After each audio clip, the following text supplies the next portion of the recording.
All right. Good morning. It is Saturday, uh, March 16th, 2019. I need to take this stuff out of my ear. This thing gets on my nerves. Let me go back on regular mic.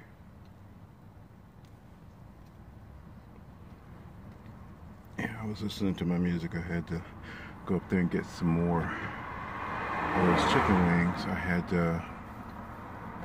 that for my dinner last night with a salad, and they were good. They were on special, so they were good.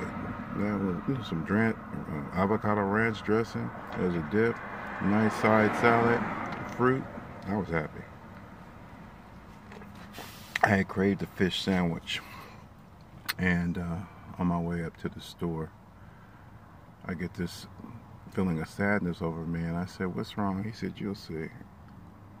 And I get to the store, and of course they don't have the fish sandwich, but I know they were doing remodeling and stuff, and I inquired about it, and the lady was explaining that they couldn't produce them because they were remodeling and they didn't have the counter space to produce a lot of the food items that they normally do. They had them that one day, and I wasn't feeling well, so I wasn't able to eat the one that I had, and I ended up having to toss it. And then I paid for it. But still, I was craving that fish sandwich, and the nearest, like, Jack in the Box has that special, or even McDonald's for that matter, they have a special too.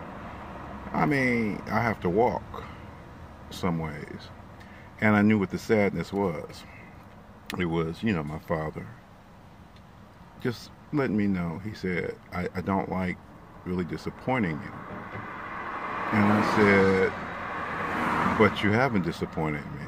The thing is, I understand that everybody doesn't have everything at the time that you want it, and I don't take it out on the people. The lady was very nice. She was like saying, hopefully next time, when we get through with all this, we'll have the fish sandwich for you. And so the people in the store are very nice, really nice people and stuff. And like whenever I get a survey, I mention them. I tell them by name. They say they want to get a couple dollars or something like that.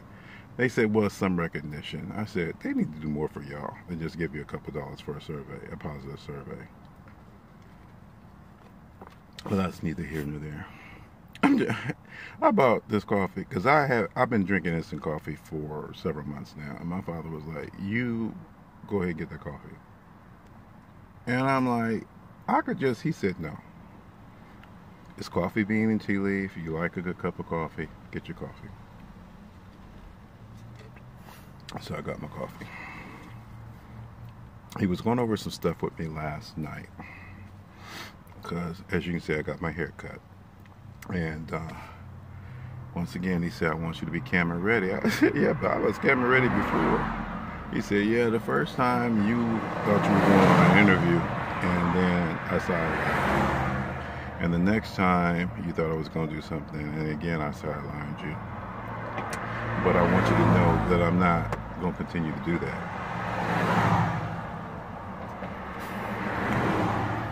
It's already warm out here. And we ain't supposed to hit 80 until tomorrow.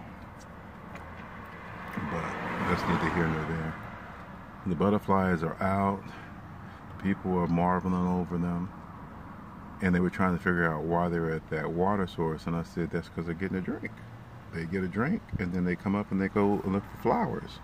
And the little boy, because the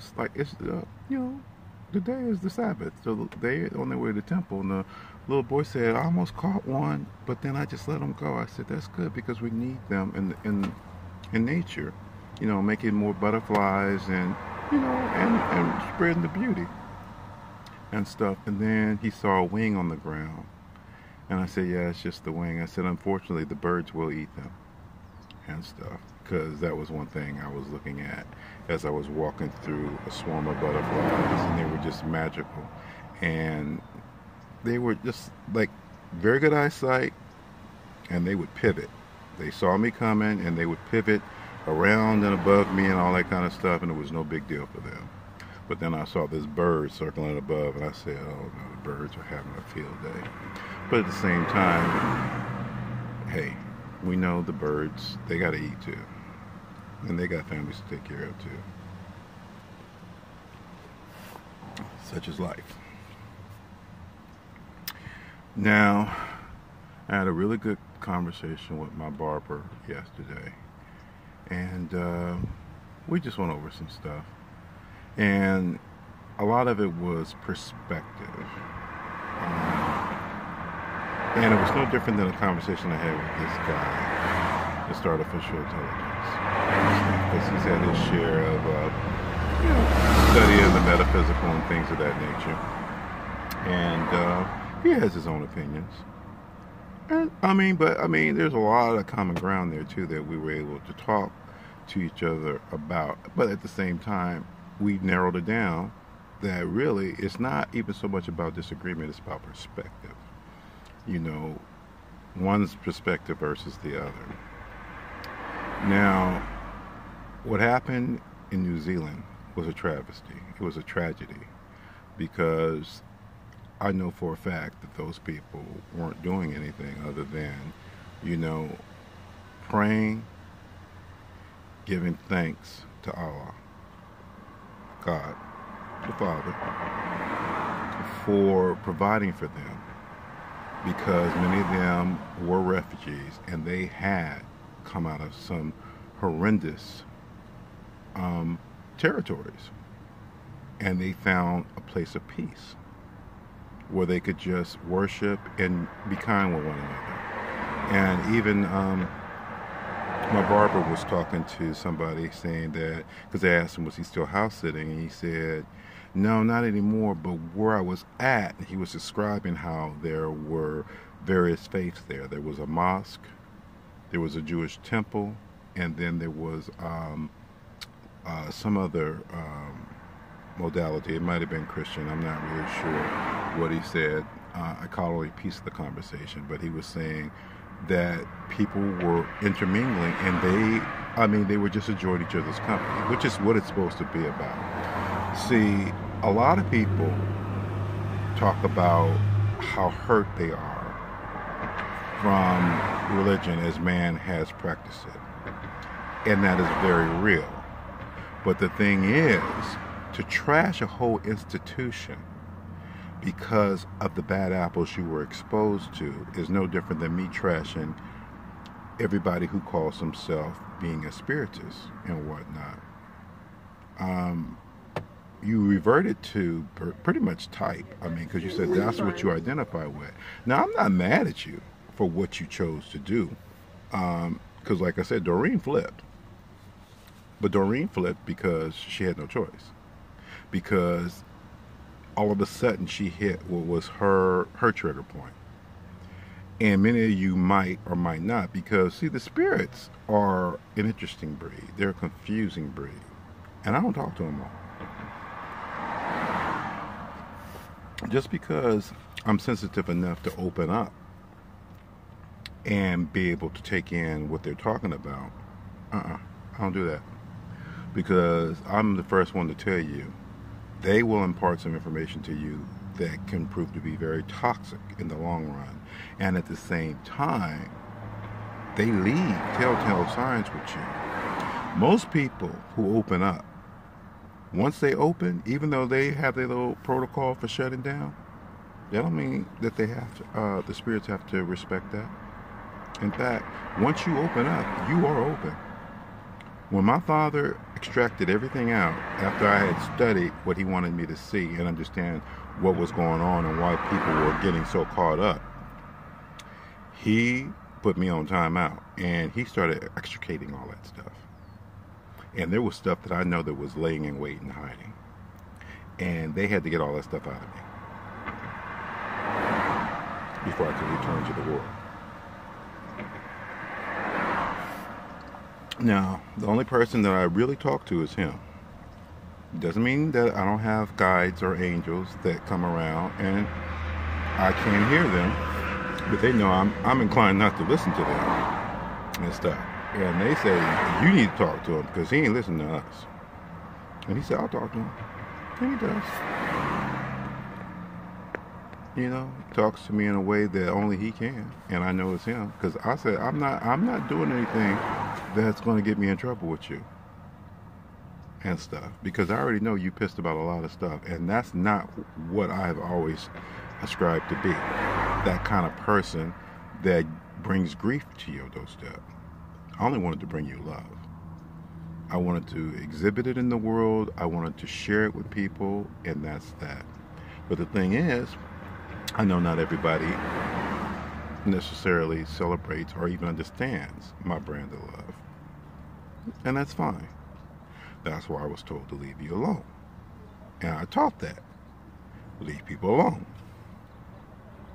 But see, most practicing psychics and mediums and more, they don't know how to leave people alone. They'll walk up to you on the street and say, I got a message for you. And you'll look at them and say, I'm not looking for a message. That's just them. No, there's somebody around you. There's always somebody around me. What are you talking about? You around me right now. And then they'll want to sit there and tell you about somebody in your life. I said, you can't tell me about that person what I don't already know. Well, you know, there's a curse on them or a curse on you, and we can lift that. No. No, you can't. Because I'm not giving you access to my database. I'm not giving you access to me. That's how I feel. Now, you see what's jumping off in this world. That's because a lot of you are open. And, you know, these things got to go somewhere. Because y'all done put holes in the veil. There's stuff over there that you really didn't want to invite in. And you ain't closing these veils. You can't close them. Once you open a portal, it's open. The only person who can close that is God. And he ain't thinking about it. He said, look, y'all want to play God? No problem. I told you. Doreen did you a disservice, but at the same time, she did something that if any of you had really studied the word, you would have known she should never have done. She started naming you angels and all this kind of stuff. She started giving you all these titles that were heavenly. And God said, I have created the heavens, and they are separate from the earth. Take nothing from above or from the sea below and claim it on the earth. Y'all started doing mermaid things. I mean, y'all doing all kind of crazy stuff.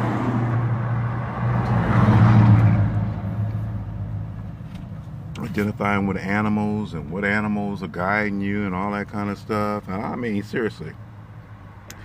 There are some cultures and some groups that do that, but they know what they're doing. You don't commercialize all that stuff, but many of you do.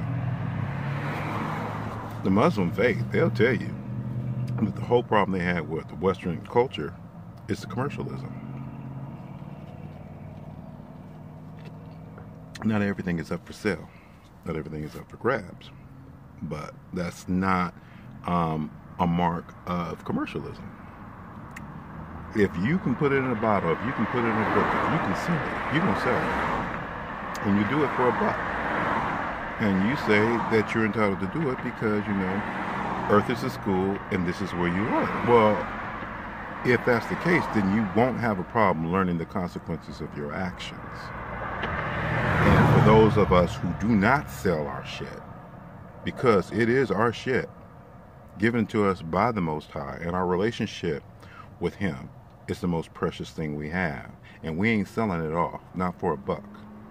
We're not looking for celebrity status, being some kind of reader or advice columnist giver or what do you call it, astrologer or numerologist to the stars and all that kind of stuff, because that's all that it is. And at the same time, these people are people too. Felicity Huffman and Lori Loughlin and all them who are having their ass handed to them now for doing fiendish things. Thievery, bribery, tax evasion. Things that you know good people are not supposed to be found guilty of, but at the same time they've been guilty of for longer than today. Don't act like this stuff just started happening, people. Most people know this stuff's been going on for a long time. And then as soon as you call yourself filing a lawsuit talking about You did it the old-fashioned way and legitimate way, and now it's cheapened your degree. Well, that's just sour grapes to me, because some people didn't even get that in terms of a degree that you worked so hard for, and they wanted to work just as hard because the system was not set up to support them. I can't tell you how many people I started college with who did not get to finish because the system did not want to support them. And it wasn't like they weren't intelligent, and it wasn't like they weren't trying to take care of business, and it wasn't like they didn't have something to contribute, and it wasn't like they wanted to bring it back or did not want to bring it back to their communities.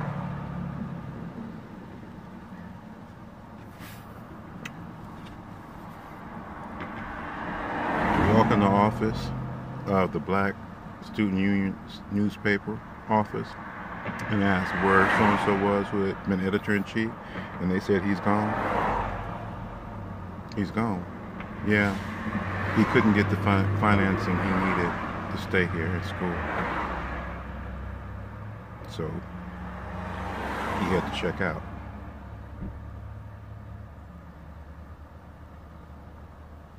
Now, there's a lot of stories in the news of late, people are trying to shine light on, of these kids, black kids and whatnot, who have all of a sudden, broke some kind of mold. In the sense, they're just certifiable geniuses, or they've come across or overcome tremendous odds, and they're getting into these prestigious universities, and they have so many to choose from, it's not even funny. But at the same time, they also are getting scholarships.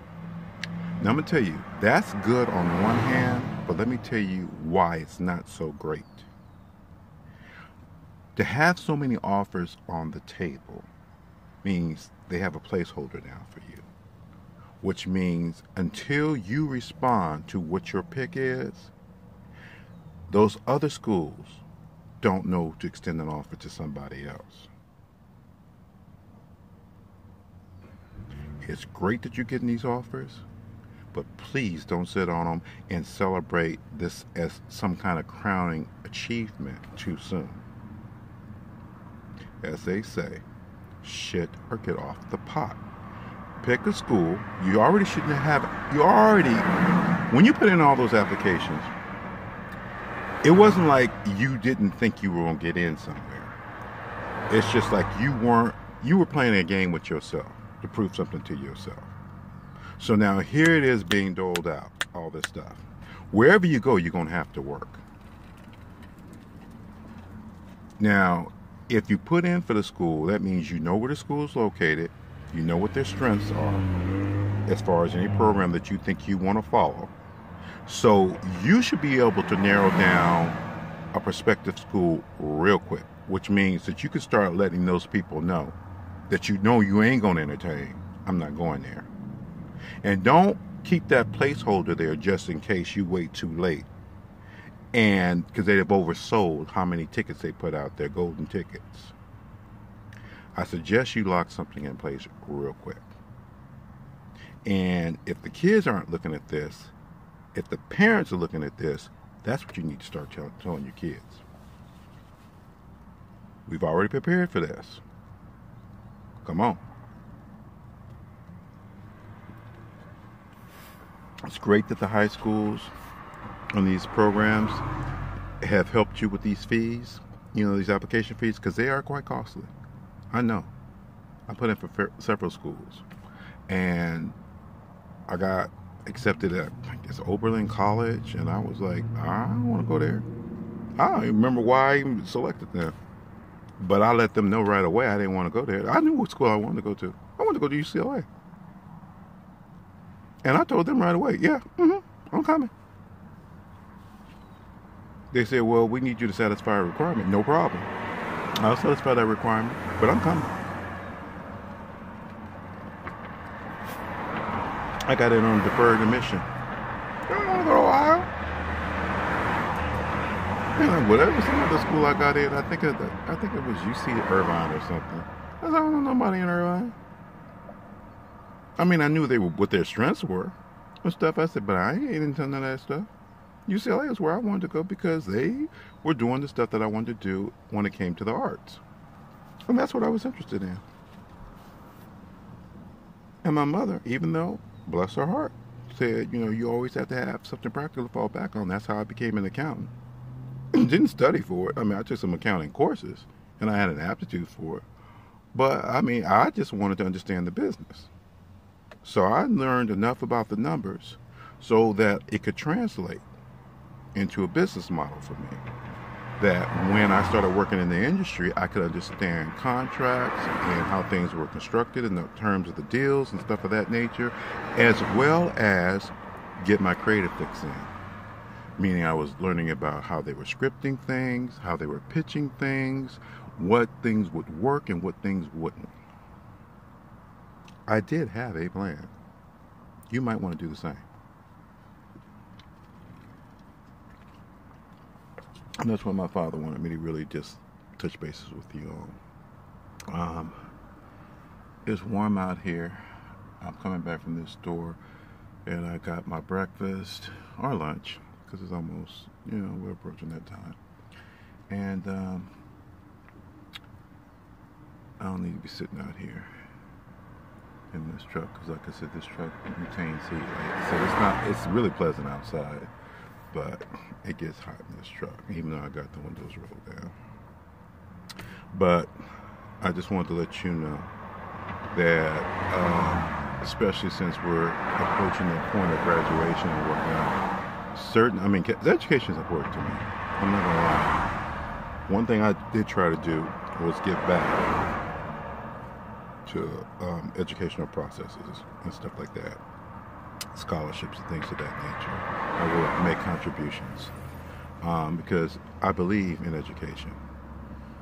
I believe in quality education, and I believe that anybody who is trying to better themselves should be better, but don't come up to me talking about you want to study, I don't know, something that basically you can learn in a trade school and you really don't need my help with. Actually, you don't even need to go to a trade school. You can learn that shit on your own. So, you can apprentice with somebody and learn that stuff. You know what I'm talking about? Puppy grooming. You're taking all these classes in metaphysical, animal communication. I ain't supporting this stuff. If you want to learn this stuff, you pay for that on your own. Don't turn to my spirit for it. Because I ain't going to help you damn yourself. You're going to do that on your own. And yeah, I keep saying that because you still don't know what's coming down the pipeline. And I do have a very clear picture. Anyway, you have a nice day.